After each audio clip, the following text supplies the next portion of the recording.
These days, Michigan State University is known to all, but for all the wrong reasons. I have to think twice about ever putting on a Michigan State shirt. I've been a Spartan fan my whole life, and I would like to continue to be able to be. Both of these young women felt a sense of pride in being a Spartan until their safety was jeopardized years ago. Christine Harrison had the hope of becoming a college soccer star.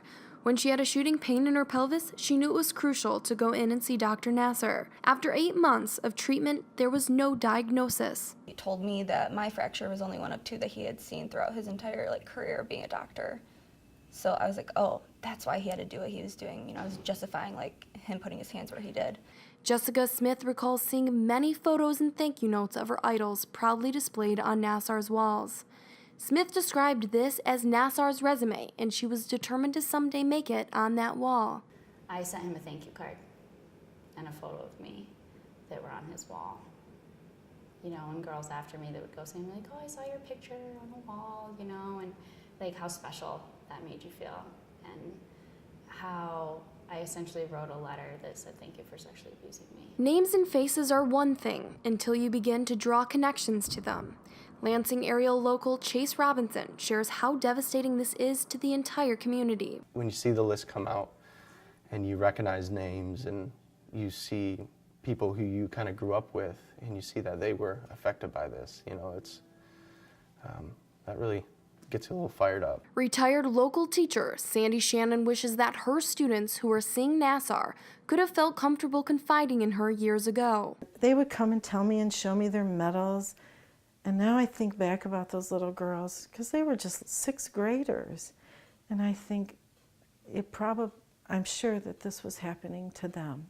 Within the last week, the Lansing community called on President of Michigan State University, Luanna K. Simon, to resign.